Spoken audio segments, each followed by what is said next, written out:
É esse Deus que nós cremos. Então vamos lá, Efésios capítulo 3, a partir do versículo 8,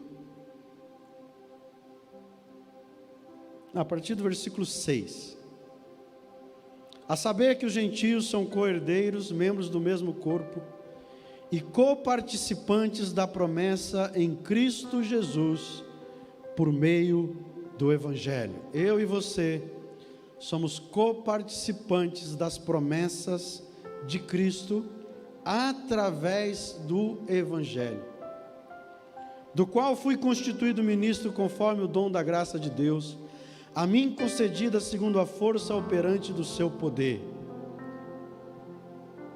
Concedido segundo a força operante do seu poder. A mim, o menor de todos os santos, me foi dada esta graça de pregar aos gentios o evangelho das insondáveis riquezas de Cristo. Diga assim: o evangelho é das insondáveis riquezas de Cristo, e manifestar qual seja a dispensação do mistério, desde os séculos ocultos, em Deus que criou todas as coisas, para que pela igreja a multiforme sabedoria de Deus se torne conhecida, agora dos principados e potestades nos lugares celestiais, segundo o eterno propósito que estabeleceu em Cristo Jesus nosso Senhor, pelo qual temos ousadia e acesso com confiança mediante a fé nele. Portanto vos peço que não desfaleçais nas minhas tribulações por vós, pois nisso está a vossa glória. Amém? O Evangelho de Jesus Cristo, a graça que nos alcançou, o poder de Cristo, é sobre isso que eu quero falar. Porque nós precisamos entender os benefícios do Evangelho. Porque se nós não entendemos quais são os benefícios, nós não usufruímos desses benefícios na nossa vida.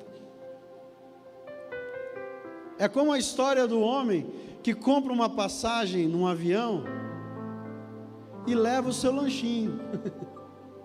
Se bem que hoje está miado o lanchinho do avião, né? Está bem miadinho, né? Uns biscoitinhos assim, muito fuleiro. É como se você tivesse num transatlântico, num cruzeiro, e levasse um pãozinho, uma mortadela, né? Aquela que a gente leva para pescar, né? Agenor.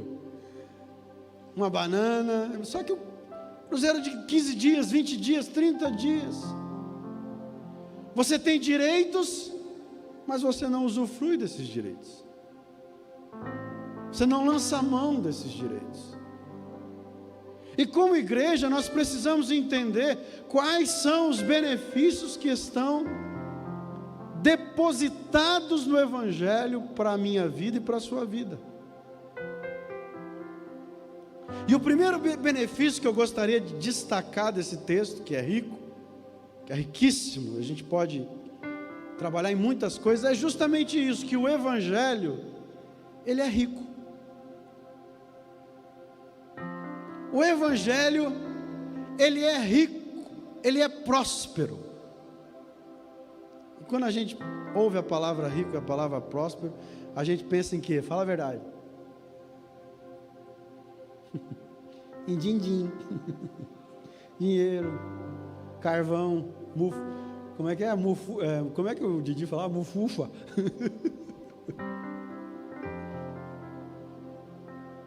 E isso é natural, porque afinal de contas, a nossa mente, a mente humana, ela vai olhar para as coisas humanas. O ser humano é da terra, é natural da terra.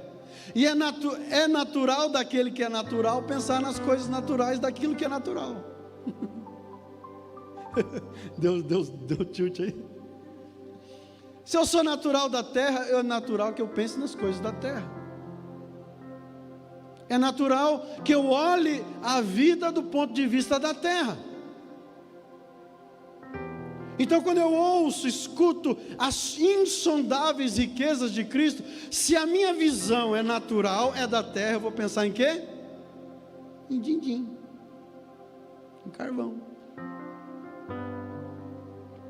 E aí que nós precisamos entender o que é o Evangelho. Eu não estou dizendo que Deus não pode prosperar você, não é isso. Isso é outra coisa, outro assunto. Eu acredito que Deus, todas as bênçãos da parte de Deus, estão à disposição dos seus filhos, inclusive a bênção financeira. Amém? Dá um amém aí, irmão, pelo menos para você acreditar que você quer prosperar. Se você não acredita, pelo menos eu quero acreditar. Mas quando Paulo está falando dessa riqueza, das insondáveis riquezas de Cristo, ele está dizendo que há um depósito que nunca termina, que nunca acaba, que nunca tem fim, que você não é como a água de Curitiba, né? Quantos por cento vocês ficam orando pela água para chover? Irmãos, eu oro que eu não aguento mais.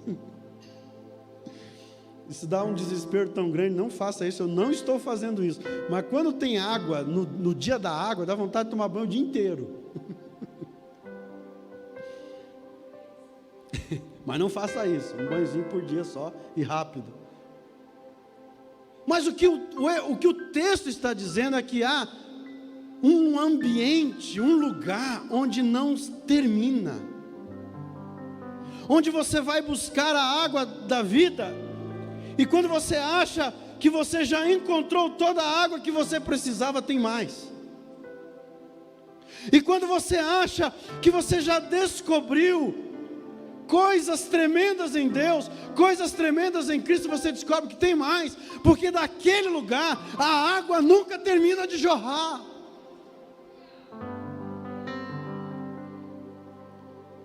E quando Paulo está escrevendo aos Romanos, ele dá, juntando com esse texto, ele dá a dica do que são as insondáveis riquezas de Cristo.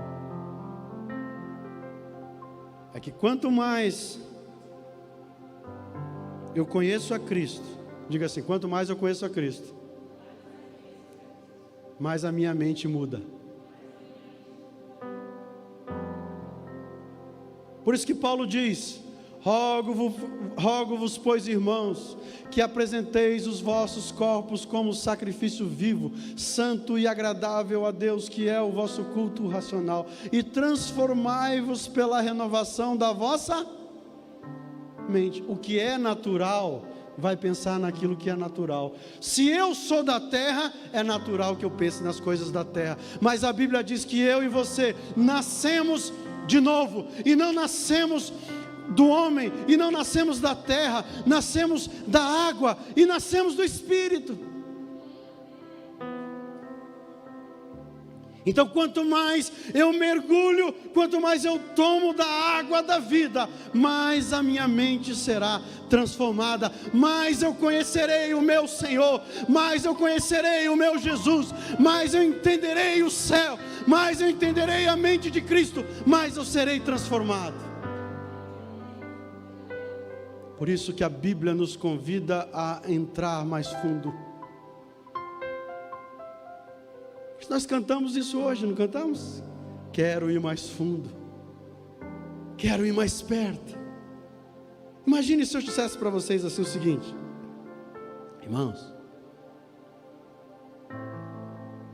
aqui embaixo da igreja, lá embaixo da sala das crianças, onde tem aquele piso, tem uma jazida de ouro.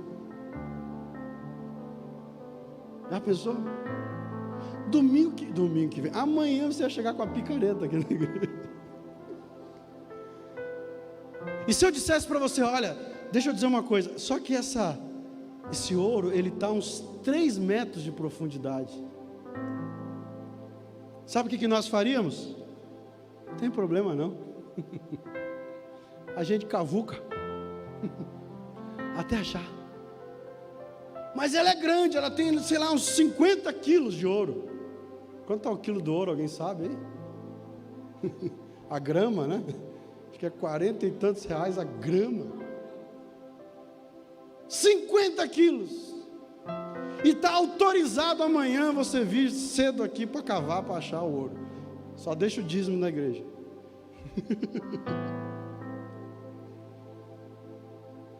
As insondáveis riquezas de Cristo são isso.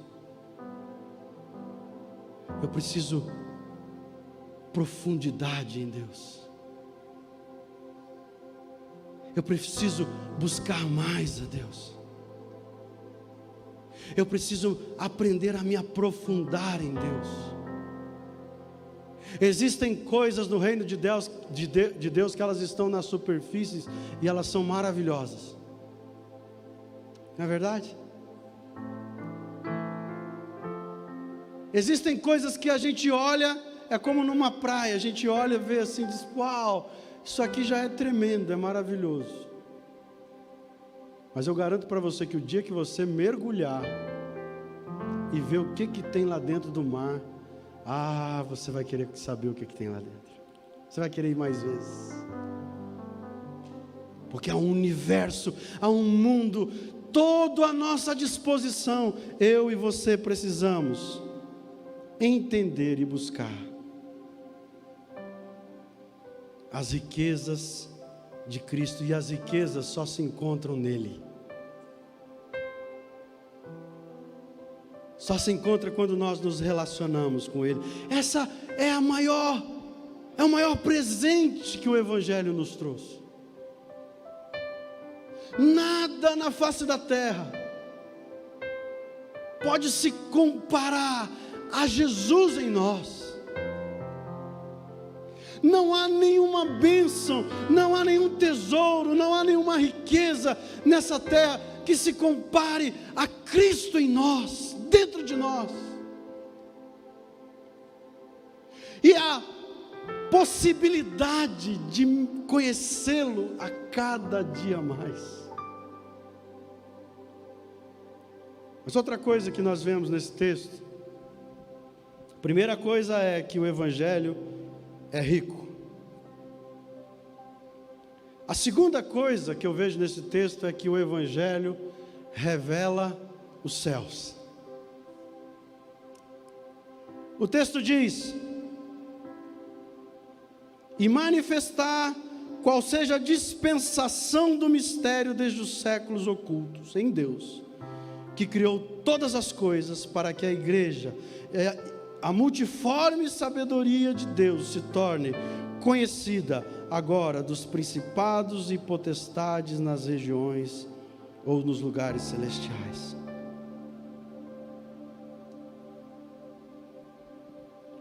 O Evangelho veio para revelar aquilo que está além do que nós podemos ver.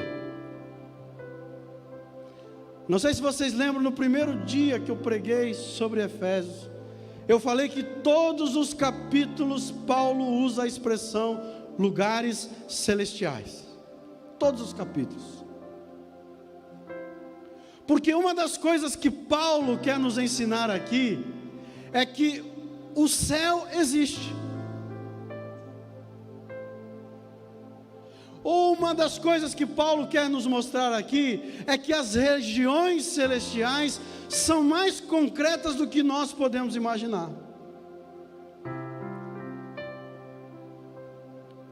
Uma das coisas que Paulo quer nos ensinar aqui é que eu e você temos o direito de perceber as regiões celestiais, porque elas foram reveladas através de Cristo.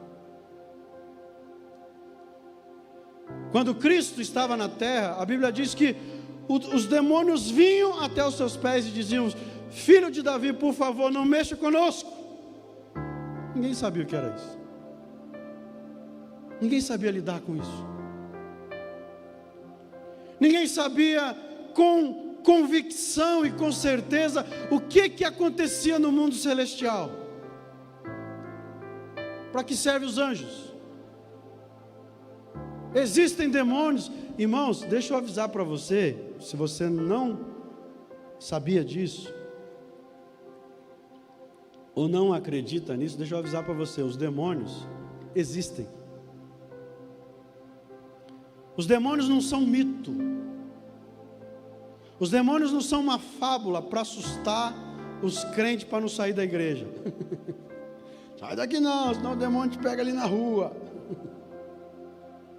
Os demônios são reais. O mundo espiritual é real. Quando a igreja se reúne, a Bíblia diz que quando eu e você entramos na presença do Senhor, por causa do sangue de Jesus Cristo, nós entramos no Santo dos Santos, na presença de Deus, onde nós estivermos. Há uma realidade do céu na terra por causa de Cristo, e o Evangelho revela o céu nas nossas vidas. Sem o Evangelho, eu não sei o que é céu, eu não sei o que é terra, eu não sei o que é inferno, eu não sei o que é anjo, eu não sei o que é o demônio, eu não sei quem é Jesus, eu não sei quem é Deus. O Evangelho veio para revelar, para trazer luz a uma realidade que eu e você experimentamos todos os dias das nossas vidas, querendo ou não. Você não pode ver, mas quando eu e você nos reunimos num lugar como esse, quando você que está na tua casa, senta no mesmo sofá e vê a mesma televisão que você assiste o seu time perder, que a coisa está assim agora, né? Não é de vitória em vitória, é de derrota em derrota, a coisa está feia. Nesse mesmo sofá, quando eu e você erguemos os nossos olhos, erguemos a nossa voz, focamos o nosso coração na presença de Deus, no mesmo sofá onde a gente vê o time perder, Deus se manifesta e fala ao nosso coração. Quando eu e você nos reunimos neste lugar, nós muitas vezes não vemos, mas os anjos enchem esse lugar, porque eles querem saber como é que é essa relação de Deus com o homem e do homem com Deus. A graça, ela é tão sensacional, o Evangelho é tão impressionante, é tão incrível, que os anjos se reúnem nas igrejas, em horários como esse, para encontrar, para descobrir, para perceber a sabedoria de Deus. Irmãos, os anjos, é o que diz a Bíblia, e os demônios também. Quando eu e você levantamos a nossa voz, quando eu e você adoramos, quando eu e você entramos na presença do Senhor, há algo que acontece no universo. Um ser, uma poeirinha, como diz a música do Katz Barnea, uma poeirinha como eu, atrai o coração do Criador. É o Evangelho que me mostra isso. É o Evangelho que me dá esse direito. Aqui no Ministério da Música, né, eu batalhei, trabalhei muitos anos nisso. E a gente tem um momento do ensaio. O ensaio é um negócio chato, cansativo. E repete, está errado, volta, está errado, volta, está errado, volta. Não, mas é assim, não é assado, não, agora é esse, não é aquele. Aí tem um que chega meio torto, briga. Irmãos, tem tanta história para contar. Porque todo mundo está imbuído de um só propósito, dar o melhor, servir da melhor maneira. Mas quando a gente chega na hora do culto, acabou, irmão. Agora é momento de adorar, agora é momento de revelar o céu. Agora é momento de entrar na presença do Senhor. E quando eu e você entramos na presença do Senhor, ou entramos na presença do Senhor, porque Deus decidiu trazer o Evangelho até a minha vida e até a sua vida. As coisas acontecem quando nós entendemos o Evangelho de Jesus, porque Jesus revela, se revela. O texto de Hebreus, no capítulo 1, diz que antigamente Deus falou de várias maneiras, através de profetas, mas chegou uma hora que Ele decidiu trazer o Evangelho, e Ele revelou o Filho. E quando Ele revela o Filho, Ele revela o céu. Por isso que a nossa mente muda, a nossa natureza muda quando eu e você aceitamos a Jesus como Senhor e Salvador, porque agora nós vamos trazer aquilo que é do céu para a terra. Agora nós viramos um canal.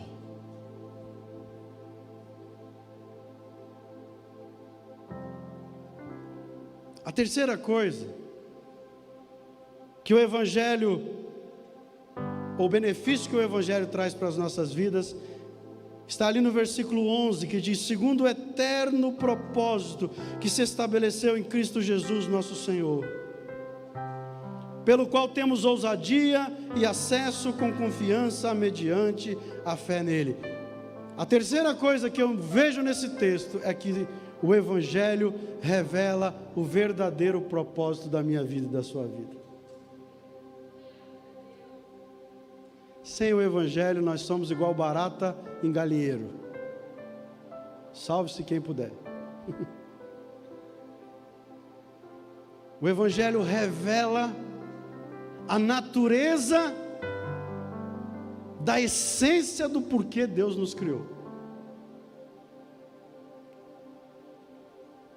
O texto diz que segundo o eterno propósito que estabeleceu em Cristo Jesus, nosso Senhor. E quando eu e você entendemos o propósito de Deus, e só vamos entender o propósito de Deus através do Evangelho de Cristo, há quatro coisas que vão permear a nossa vida agora em Cristo Jesus. Primeiro, ousadia. Sabe qual tem que ser a diferença do cristão em momentos como esse que nós estamos passando? A diferença é a ousadia. Porque nós não temos medo. A Bíblia diz que o verdadeiro amor lança fora o medo. Qual foi o primeiro sentimento que Adão teve quando pecou? Tive medo e me escondi. Crente não vive se escondendo,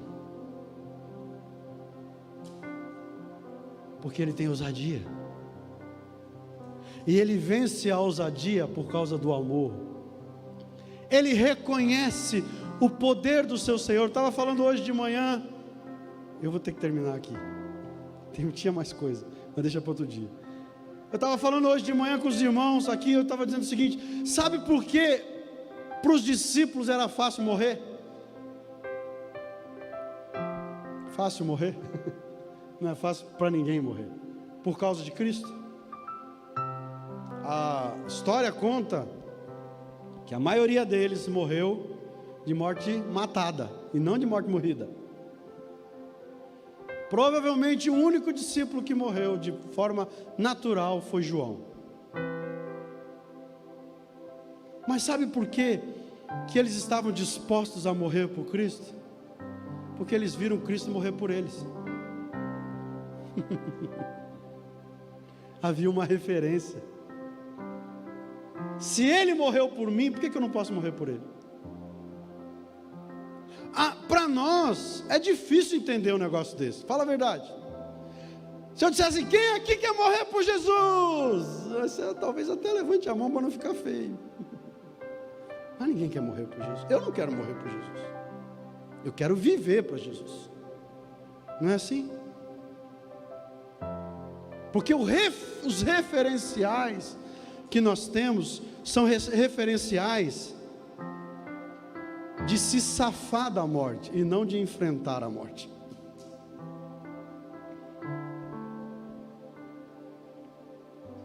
Mas Paulo, quando ele escreve, ele diz: ei, preste atenção, ousadia, você não precisa mais ter medo. Tem muita gente que está com medo. Não estou falando de imprudência, imprudência é outra coisa, mas tem muita gente que está morrendo de medo. E quando nós temos medo, nós perdemos a referência do Criador. E quando perdemos a referência do Criador, quando perdemos a referência do Pai, nós nos escondemos atrás de uma folha de figueira. Então não é uma questão de ter prudência ou não ter prudência. Continue com todo cuidado, máscara, álcool em gel. Se você não precisa sair, não saia. Se você não precisa aglomerar, não aglomere. Tenha todo cuidado, mas saiba de uma coisa: o amor de Deus lança fora o medo.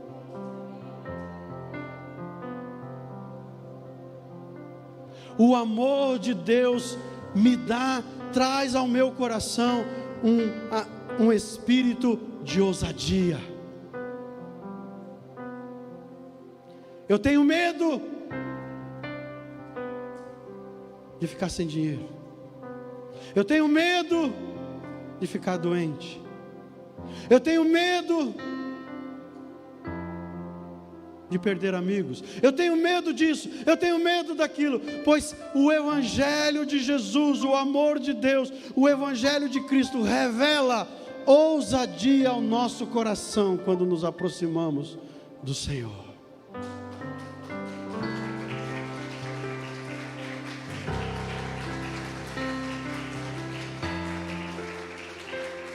Glória a Deus, que bom que vocês bateram palma. Eu estava doido para tomar uma água. Estava tentando achar uma brecha para tomar água. Ousadia, acesso. Fala a verdade, irmãos. Vocês já tiveram a oportunidade, a experiência de ir no lugar onde ninguém pode entrar, mas você pode, você tem acesso. É legal, não é? Eu sempre brinco com os amigos meus quando eles estão fazendo evento, né? Eu digo assim, ó, faz um crachá comigo com a bolinha de ouro, porque com a bolinha de ouro eu sei que eu entro em qualquer lugar. É bom ter acesso. Porque quando eu tenho acesso, eu me sinto pertencente ao lugar. Aquele lugar é meu, eu sou daquele lugar, e eu vou ali, eu entro e eu tenho liberdade. Como é bom ter acesso. Pois saibam que o Evangelho trouxe um direito para você. Você tem acesso ao trono de Deus. Ah não, você não entendeu nada. Você tem acesso ao trono de Deus. Lembra da rainha Esther? A história da rainha Esther. Ela não sabia. Essa semana, acho que eu estava lendo Esther, né, na leitura anual. Acho que foi essa semana que eu terminei o livro de Esther, semana passada. Ela não sabia o que poderia acontecer com ela. Mas entendendo o propósito da sua vida, o porquê ela nasceu, o porquê ela estava ali, o porquê ela era rainha. Foi isso que o tio dela falou para ela. Esther, porventura não será para um momento como esse que você foi colocado como rainha. E a Bíblia diz que ela entra dentro do trono e ela acha graça ao rei. E o rei diz: minha rainha, o que você quer? Acesso. É Jesus dizer para você assim, ó, você entra no trono, mas não é para ficar assim escondido. Tomara que não me descubram aqui. Está dando microfonia no retorno. Pode baixar um pouquinho. Tomara que não me descubra aqui, porque eu não tenho o VIP. Eu não sou VIP. Eu não tenho crachá. Se me descobrirem aqui, eu vou ter que ser jogado para fora.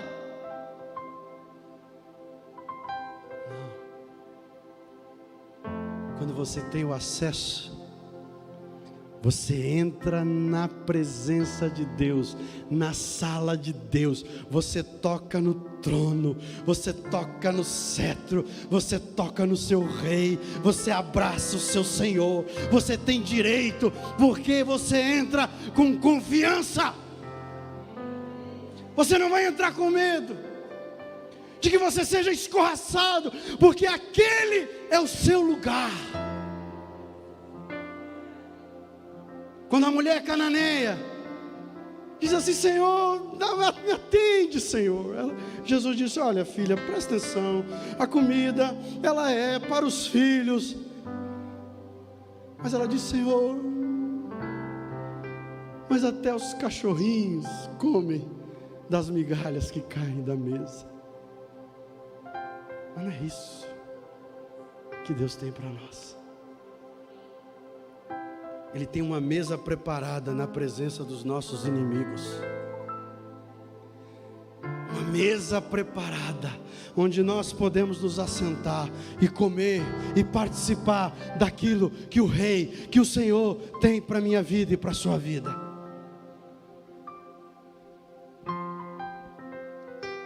E a última coisa para a gente encerrar, dentro do propósito, a Bíblia diz: pelo qual temos ousadia e acesso com confiança, mediante a fé nele. Tudo vem dele, é para ele, volta para ele, é através dele. Nós não temos acesso porque somos bons, ou melhores do que qualquer ser humano que pise na face da terra. Nós temos acesso por causa de Cristo Jesus.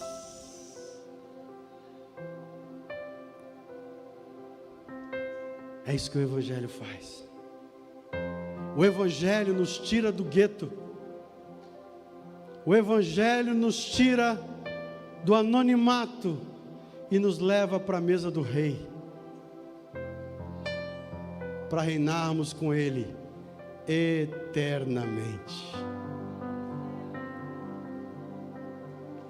Eu vou abrir um parênteses aqui só para você viajar na maionese comigo. E a gente já vai cantar mais uma vez e orar. A Bíblia diz que depois que céus e terra passarem, nós vamos reinar com o Senhor. Já pararam para pensar? Como é que vai ser esse negócio? Eu vou reinar sobre você, você vai reinar, vai ser um monte de rei? Porque rei tem que ter súdito. Não faz sentido, né?